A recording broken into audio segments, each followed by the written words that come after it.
کائنات کا خطیب تو ہوگا، میرا جھنڈا تیرے سر پہ ہوگا، سارے نبی تیرے جھنڈے کے نیچے ہوں گے، لوگ گنگ ہوں گے تو بولے گا، لوگ نا امید ہوں گے تو خوشخبریاں سنائے گا، شفاعت تیری پر حساب شروع ہوگا، شفاعت تیری پر جنت کا در کھلے گا، تیرے بغیر کوئی جنت میں جا نہیں سکتا، تیرے بغیر کوئی جنت میں کا دروازہ کھلوا نہیں سکتا، تیرے کھائے بغیر جنت کی نعمت کوئی کھا نہیں سکتا، تیرے پیے بغیر جنت کا مشروب کوئی پی نہیں سکتا۔ وَلَلْآخِرَةُ خَيْرٌ لَكَ مِنَ الْأُولَىٰ وَلَسَوْفَ يُعْطِيكَ رَبُّكَ فَتَرْضَىٰ، تمہیں میں نے اتنا دینا ہے کہ تو خوش ہو جائے گا، راضی ہو جائے گا۔ اور پتہ ہے کیا کہا تھا پھر ہمارے نبی نے، کیا کہا تھا؟ وَلَنْ أَرْضَ وَأَحَدٌ مِّنْ أُمَّتِي فِي النَّارِ، پھر مولا میری بھی شرط سن لے، میں بھی اس وقت راضی ہوں گا جب تم میری ساری امت کو معاف کر دے گا۔ او بھائی ایسے رسول سے بغاوت بڑی بڑی بڑی ہی، مجھے لفظ کہتے ہوئے شرم آتی ہے، ہے بڑی گراوٹ ہے، ہلکا لفظ لے آتا ہوں، بڑی گراوٹ ہے کہ اتنے عظیم محبوب کریم رسول سے میں باغی بن جاؤں۔ یہ انبیاء کا مقام اور یہ رسول اللہ کا مقام صلی اللہ علیہ وسلم، یہ واسطہ ہیں، واسطہ ہیں۔ اب اپنا مقام بھی یاد کر لو، آپ کی عزت بڑے کاروبار سے نہیں ہے۔ یہ عجیب ہے جناب کلب والے، یہ اس کلب کا ممبر ہونے پہ فخر کرتا ہے، بھائی اللہ کے واسطے کیسی بے وقوفی والی بات، یہ تو رونے والی بات ہے کہ لوگوں کو 2 وقت کی روٹی نہیں ملتی، تم 3 لاکھ روپیہ خالی فیس پہ لگا دیتے ہو۔ اب بھائی ناراض بھی نہ ہونا، ناراض بھی نہ ہونا بھائی، میں نے ابھی تمہارے سیکٹری سے پوچھ لیا تھا بھائی کتنی فیس ہوتی ہے، اور یہ کوئی عزت کی چیز نہیں ہے۔ اللہ نے انسان میں ذوق رکھا ہے، ذوق رکھا ہے، یہاں کھیل ہو کوئی منع نہیں، یہاں کھانا پینا ہو کوئی منع نہیں، یہاں کھیل کود کے پروگراموں کوئی منع نہیں، پر تم یہاں ناچ گانا شروع کرو تو اس کو میں کیسے حلق سے اتاروں، یہ تو حرام ہے، میں اللہ کے حرام کو کیسے حلال کر دوں۔ اگر اس کو نہیں چھوڑو گے تو پتہ کیا نقصان ہونے والا ہے، پتہ کیا ہونے والا ہے؟ اللہ جنت میں کہے گا وہ کہاں ہیں جو فیصل آباد میں گانے نہیں سنتے تھے، آج ان کو جنت کا نغمہ میں سناؤں گا۔ ہاں، جو دنیا میں سنتے سنتے مر گئے ان کے کان بہرے ہو جائیں گے، نہیں سن سکیں گے۔ اور کس کا نغمہ؟ جنت کی لڑکی کا نغمہ۔ کون سی لڑکی؟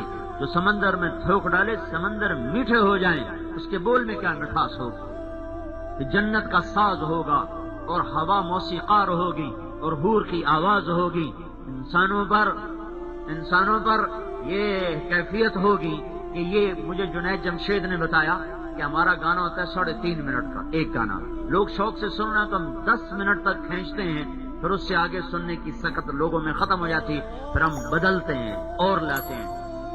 میں نے اس سے کہا جو جنت میں محفل موسیقی اللہ تعالی سجانے والا ہے نا، اس کا پہلے نغمے کی لمبائی 70 سال ہوگی، 70 منٹ نہیں، 70 گھنٹے نہیں، 70 دن نہیں، 70 ہفتے نہیں، مہینے، 70 برس۔ جو جہاں ہے وہ وہیں ستن ہوگا، اسے نہ پہلو بدلنے کا ہوش ہوگا، نہ اسے اپنے ٹیک کے تھک جانے کا ہوش ہوگا، جو جہاں ہوگا وہیں گنگ ہو جائے گا، سن ہو جائے گا، آواز کھینچ لے گی۔ اتنا نقصان نہ کرو، اتنا نقصان نہ کرو، جو قوم موسیقی میں ڈوبتی ہے ہلاک ہو جاتی ہے۔ چلو اپنے قریب کی سن لو، تجھ کو بتاتا ہوں کہ تقدیر امم کیا ہے، اپنے شاعر کی تو سن لو، میں تمہیں یقین سے کہتا ہوں ایسا شاعر دنیا میں نہیں پیدا ہوا۔ میرا ادب میرا ذوق ہے، ادب میرا ذوق ہے، میں اس پر تمہیں بتا رہا ہوں، اقبال جیسا شاعر کوئی نہیں ہے، مجھے عربی سے خاص ذوق ہے۔ ایک ہوتا ہے لفظ کی فصاحت، اس میں تو عرب کو ہم نہیں مل سکتے، ایک ہے شاعر کا پیغام، شاعر کا پیغام آج تک ایسا پیغام کوئی نہیں دے سکا، نہ عرب میں نہ اردو میں۔ فارسی کا میرا اتنا مطالعہ نہیں ہے، لیکن جتنا کچھ میں نے فارسی میں سے پڑھا ہے، نہ فارسی میں نہ اردو میں نہ عربی میں ایسا فصاحت میں عرب کا کوئی جوڑ نہیں ہے۔ خفا نبک من ذکرى حبیب ومنزلی بسقط اللواء بین الدخول فحوملی، فطودع فالمقرات لم يعف رسمها لما نسجتها من جنوب وشمال ترى بار الأرعام في عرصاتها وقيعانها كأنه حب فلفل كأني غداة البين يوم تحمل لدى سمرات الحي ناقف حنظلي وقوفا بها صحبي علي مطيهم يقولون لا تهلك أسا وتجملي وإن شفاهي عبرة مهراقة فهل عند رسم دارس من معول ففاضت دموع العين مني سبابة على النحر حتى بل الدمع محملي. تمہیں نہیں بھی سمجھ آئی نا؟ شخص ضرور آئی ہوگا کہ پتہ نہیں کیا جانا ہے مولوی صاحب. عرب کی فصاحت کو کوئی نہیں پہنچا. لیکن تمہیں بتاؤں یہ سب بکواس ہے جو میں نے پڑھا، اے سب بکواس ہے. اقبال پیغام دیتا ہے. ہماری جماعت 1996 میں انڈونیشیا گئی تھی تو وہاں کا لیڈر تھا جنرل حبیبی. اس سے ملاقات ہوئی تھی تو اس نے کہا ہم نے آپ کے شاعر اقبال کی پوئٹری کو اپنی زبان میں ٹرانسلیٹ کر کے تحریک آزادی کو اٹھایا تھا. میں نے کہا ہمارے نوجوانوں کو تو پتہ ہی نہیں اقبال ہے کون. وہ کیا کہتا ہے؟ میں تمہیں بتاؤں قوموں کی تقدیر، میں تمہیں بتاؤں قوموں کی تقدیر. کہاں لکھا ہے موسیقی حرام ہے؟ ایک دفعہ شریعت کو چھوڑ دو، صرف تاریخ کے آئینے میں جھانکو، صرف تاریخ کے دھندلوں میں دیکھو، ورق ورق دیکھو، کھنگالو. میں ہزاروں ورق پڑھنے کے بعد بتا رہا ہوں، ایسے نہیں بتا رہا ہوں، انداؤ کے نہیں بتا رہا ہوں. اقبال کی سنو، اس نے ہزاروں برس کی تاریخ کو ایک مصرے میں بیان کیا ہے. تمہیں میں بتاؤں قوموں کا عروج و زوال، اس کی داستان کیا ہے؟ شمشیر و ثنا اول، طاؤس و رباب آخر. جب قوموں کے جھنڈے لہراتے ہیں تو ان کا نغمہ تلوار کی جھنکار ہوتی ہے اور تیر کی سنسناہٹ ہوتی ہے اور نیزے کی کھڑکھڑاہٹ ہوتی ہے. اور جب وہ بدبخت ہوتے ہیں اور زوال کے اندھیروں میں گم ہونے پر آتے ہیں اور ذلت اور پستی ان کے گلے کا توق بنتی ہے تو پھر تان سین ان کا سرمایہ بن جاتے ہیں، پھر گلوکار ان کا سرمایہ بن جاتے ہیں، طاؤس و رباب آخر. پھر ان کے سر دھنے جاتے ہیں، پاؤں تھرکتے ہیں، گھنگروں کی چھن چھن اور پائل کی چھنکار ان کے اخلاق کی دنیا کو چھید چھید کر دیتی ہے، چھلنی چھلنی کر دیتی ہے. میں درد سے یہ باتیں کہہ رہا ہوں. میں ان وادیوں سے گزر کے آیا ہوں. میں خود بڑا گلوکار تھا گورنمنٹ کالج لاہور کا. میں ایسے نہیں بول رہا ہوں، اندھاؤ کے نہیں بول رہا ہوں. مجھے ان غلاستوں کا پتہ ہے، میں نے ان گٹروں کا پانی پیا ہوا ہے. زندگی کا کچھ سرمایہ میرا یہاں ضائع ہو چکا ہے. بصیرت سے بتا رہا ہوں، جن قوموں کے اگر یہ اسٹیج گانوں سے تھرکتا رہا تو انتظار کرو زمین کب کپائے گی اور آسمان گرجے گا اور بجلیوں کے تیور بدلیں گے، ہوائیں پاگل ہو جائیں گی، میرے اللہ کا نظام خلاف چل جائے گا. مجھے دیوانہ کہو، متعصب کہو، جو مرضی کہو، پر میں یہ راہیں دیکھ کر آیا ہوں. مجھے دھوکہ نہیں دیا جا سکتا. میرے ہاتھ، میری انگلیاں کھیلتی رہی ہیں ان ستاروں کے ساتھ.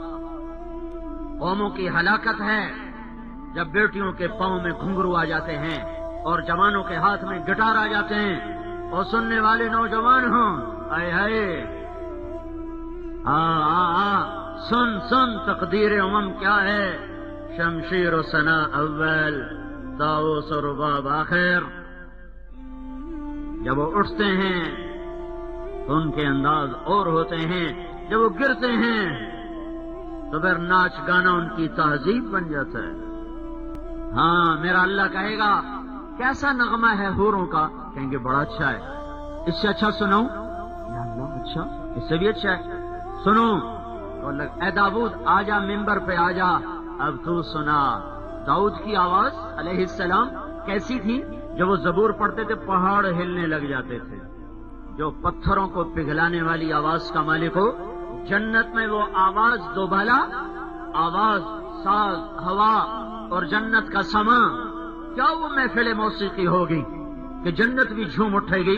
پھر میرا اللہ کہے گا ایسا سنیں نہیں، اس سے اچھا سنو. کہ وہ کیا ہے؟ کہ یا حبیبی یا محمد، آجا میرے حبیب، اب تیری باری ہے. اللہ کے محبوب کا کلام ہو اور جنت کا میدان ہو اور جنت کا ساز ہو